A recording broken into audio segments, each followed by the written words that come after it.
Please like, subscribe, and comment. It really helps the channel. Okay, so have you ever felt like you're hearing things? Like, not like voices in your head or anything, but like an actual sound that no one else seems to notice? Well, you might be one of the few who can perceive the Taos Hum.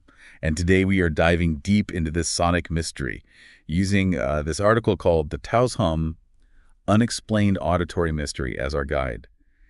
So what exactly is this Taos Hum? Like, what are we dealing with here? Well, it's often described as this low-frequency sound, like a droning or a humming, even a rumbling. Oh, wow. Yeah, so think of it like a distant diesel engine that never quite goes away. Oh, okay. And the strange thing is that only a tiny fraction of people can actually hear it. Really? Yeah, it's something like 2 to 10%, that's it. That's wild. Like, imagine being surrounded by people who just don't hear this thing while you're stuck with this constant hum. That's got to be frustrating. Oh, absolutely. I mean, our article even mentions that some people experience headaches, dizziness, insomnia because of it.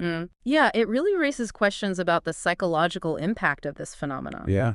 Like, if it's real and that's still kind of up for debate, then, like, why does it affect some people so intensely while others are totally fine? And it gets even weirder when you consider that scientists have been trying to pinpoint this hum for decades, and they have no answers. Like, Yeah. there was even a formal U.S. government study back in 1993, and they came up empty-handed. Yeah, that's right. A whole team of experts with all the fancy equipment, but they couldn't isolate the hum or figure out where it was coming from. Wow. And what's even more interesting is that the government decided not to release all the data they collected from that study, which you can imagine just fueled more speculation. Oh, I bet. A government cover-up is like, it's the perfect ingredient for a good conspiracy theory. Yeah. But before we go down that rabbit hole, let's rewind a bit. Where did this whole Taos Hum story even begin? So it's interesting. The earliest reports we have actually came from Bristol, England, back in the 1970s. Oh. Yeah, they called it the Bristol Hum at the time. And then later, similar reports started popping up in the U.S., notably in Taos, New Mexico, which is where the phenomenon got its more well-known name, the Taos Hum. So it's not just a New Mexico thing then? No, not at all. Huh.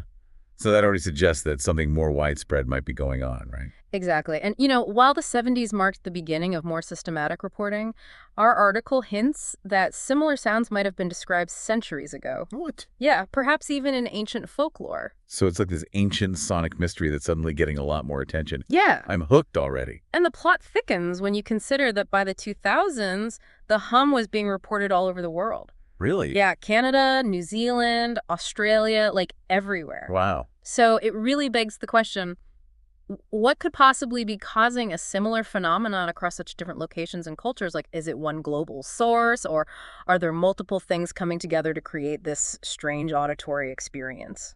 Okay, so we've got a global phenomenon affecting only a small percentage of the population, potentially for centuries, and no one can say for sure what's causing it. This is like a real-life X-Files episode. But let's not jump to aliens just yet. What are some of the more grounded theories that scientists have come up with? Well, one of the most common explanations involves infrasound. Infrasound. Yeah. Have you ever felt the rumble of a passing truck, even if you couldn't clearly hear its engine? Yeah, definitely. You can feel it in your chest almost. Right. And that's because infrasound, which is sound below the range of human hearing, can still be felt as vibrations. And there are a ton of potential sources for it, both natural and man-made. So are you saying that the Taos Hum could be some massive industrial machine, like churning away in the distance, and all we're picking up on are the subtle vibrations, or like maybe ocean waves crashing on the shore? Those are possibilities, although we'd have to consider why those vibrations would only be noticeable in certain locations and to certain people. Yeah, that's true. There's also the theory that it could be related to military sonar systems, which often use low-frequency sound waves, some of which might fall into that infrasound range. Ooh, a secret military project.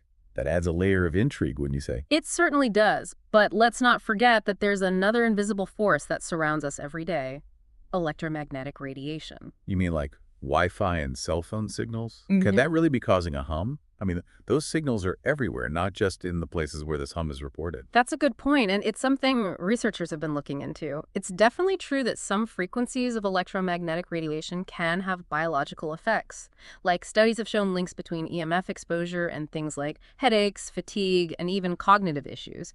The question is, could specific types of EMFs maybe even ones we don't fully understand yet, be responsible for why only some people hear the Taos hum. Now, that's a fascinating thought. We're surrounded by this invisible web of electromagnetic energy, and who knows what kind of effects it might be having on us, especially in the long term. It's like we're all part of a giant unintentional experiment. And that experiment, in a way, is what this deep dive is all about. Trying to make sense of these unseen forces that might be shaping our reality, whether it's sound waves or electromagnetic fields or something even stranger. All right, so we've got infrasound, EMFs, and a healthy dose of government intrigue. This is already shaping up to be one of our most mind-bending deep dives yet. Where do we go from here? Well, let's head into the realm of the unknown. Good. Our article also touches on some more, let's say, speculative theories, like the idea that this hum, this Taos hum, could be some form of alien communication, or even, a byproduct of some super advanced technology we don't even understand yet. Okay, I have to admit, the alien theory is always fun to think about, but is there any actual evidence to support that idea? Not really, no. It's more of a thought experiment. But it does make you wonder, if we ever met an alien civilization, would we even recognize their way of communicating? Right. What if their tech uses principles we haven't even dreamt of yet? Yeah, it's mind-blowing to even consider. It's like that saying, the universe is not only stranger than we imagine, it is stranger than we can imagine. Exactly. And the Taos hum, I think, in a way, embodies that sense of cosmic strangeness. Like, it reminds us that there are still things out there, mysteries, that just defy our current understanding of how the world works. Speaking of mysteries, our article also mentions the possibility that the hum is connected to the Earth itself. Oh, yeah. Specifically, these things called microseisms. What are those exactly? So imagine the Earth, right, as like a giant bell. And it's constantly vibrating with these subtle tremors. And those tremors are caused by all sorts of things, from ocean waves to changes in atmospheric pressure. And we call them microseisms. They're usually too faint for us to notice, but some scientists think that under certain conditions, they could be amplified and then become audible to some people. Oh, wow. So you're saying the Earth itself could be humming and some of us are just tuned into that frequency. It's a possibility. That's actually kind of beautiful when you think about it. It is. It is a fascinating concept. Yeah, we're all connected to this planet in ways we may not even realize. Absolutely. But it does raise questions like, if microseisms are the culprit, why do they seem to be more permanent in certain locations? And why can only some people hear them? Yeah, good point. Maybe it has something to do with the geology of those areas. Could certain rock formations be amplifying those vibrations, making them more noticeable to people who are sensitive to it? It's possible, yeah. Or maybe it's related to things like underground water systems or even, fault lines. The Earth's subsurface is incredibly complex. We're still learning about all the ways it can generate and transmit these vibrations. Okay, so we've got Earth vibrations, industrial machinery, military sonar, EMFs, and maybe even aliens. This is like a choose-your-own-adventure mystery. Mm-hmm. But I have to ask, is there anything in the research that leans toward one theory over the others? Is there a front runner? Honestly, there's no smoking gun. While some theories are more scientifically plausible than others, none of them fully explain all of the features of the Taos hum, especially that whole selective audibility thing.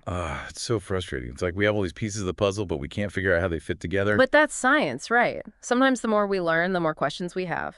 But even without those definitive answers, the exploration itself can be really rewarding. Yeah, I agree. It's like we're on this quest for knowledge, following these trails of clues. And who knows what we'll discover along the way. Maybe we'll stumble upon a new understanding of sound or how the human brain works, or even the very nature of reality itself. And sometimes the most valuable discoveries aren't the ones we set out to find. Well, that's interesting. It's the unexpected insights, the connections we make between the seemingly random ideas and the new ways of thinking that come from really grappling with a complex problem. So even if we never really figure out what causes the Taos hum, the journey of exploring it might actually lead to breakthroughs in other areas. Exactly. Think about all that we've already learned about infrasound, EMFs, and how the Earth vibrates just by trying to understand this one phenomenon. That's a great point. It's like that saying, it's not about the destination, it's about the journey. Exactly. Or in this case, it's about the deep dive. Right. And speaking of deep dives, we've covered a lot of ground here. We've talked about the history of the Taos hum, its weird quirks, and a whole bunch of theories. From the scientifically sound to, let's face it, the pretty out there. But Where does that leave us? What can we, as, curious listeners, take away from all this? So we've explored all these fascinating theories, but it seems like we're still left with this big question mark hanging over the Taos Hum. Does that mean like we've hit a dead end? Not at all, not necessarily. Sometimes the best part of these deep dives isn't finding all the answers, but like uncovering the right questions. Yeah, yeah. The Taos Hum really forces us to think outside the box, to question our assumptions about sound, perception, even the nature of reality. I like that perspective. It's like, Yeah. even if we never solve this mystery, the process of exploring it really does broaden our understanding of the world. Exactly. Think about it. We've learned so much about the limits of our current scientific methods. Like the fact that this hum can't be reliably captured by recording devices suggests that maybe there are aspects of sound and vibration that we haven't fully figured out yet. It's like the hum is revealing these blind spots in our scientific knowledge. Exactly. And that in itself is a valuable discovery, right? It points us towards new avenues of research, new ways of thinking about things. Maybe one day, the tools and technologies we create to study the Taos hum will lead to breakthroughs in totally different areas like acoustics or neurology or even physics. It's like a ripple effect. Even if we never crack the code of the hum, definitively, the pursuit of that knowledge might lead to discoveries in other fields that we weren't even expecting. I guess that's the beauty of scientific curiosity. It can take you down these paths you never anticipated. Absolutely. And the Taos hum, with its mix of science and the human experience, is like the perfect example of that. Uh, It reminds us that there's still so much out there that we don't understand, and that learning is an ongoing journey, not some destination we arrive at. yeah, it's humbling and exhilarating at the same time, wouldn't you say? Absolutely. Humbling because it shows us how much we still don't know, but exhilarating because it opens up all these possibilities. Who knows what other mysteries are out there just waiting to be discovered? What other scientific revolutions might happen just because we're trying to understand the unknown? And maybe that's the most important thing we can take away from this deep dive. The Taos hum isn't just about this weird sound, it's really about the power of being curious and questioning things, the allure of the unknown. I love that. I think that's a fantastic note to end on. We've looked at the history, the characteristics, and the theories about the Taos Hum. But ultimately, the mystery remains unsolved. And maybe one day we'll have all the answers, or maybe we'll always have more questions than solutions. But one thing's for certain, the Taos hum will continue to fascinate us. It's a reminder that there's still magic and wonder in the world, even in the most unexpected places. And hey, maybe one of our listeners holds the key to unlocking this sonic puzzle. Maybe you've experienced the hum yourself. Maybe you've got a theory we haven't even thought of. Or maybe you've stumbled upon some piece of information that could change everything. If that's you, we'd love to hear from you. Share your thoughts, your insights, anything. Because the best deep dives are the ones we take together, right? Where curiosity and collaboration lead us down these unexpected paths into new discovery. Absolutely. So to all our listeners out there, keep those ears open, stay curious, and don't be afraid to share your own deep dives into the mysteries that fascinate you. Until next time, keep exploring. And keep humming. Please like, subscribe, and comment. It really helps the channel.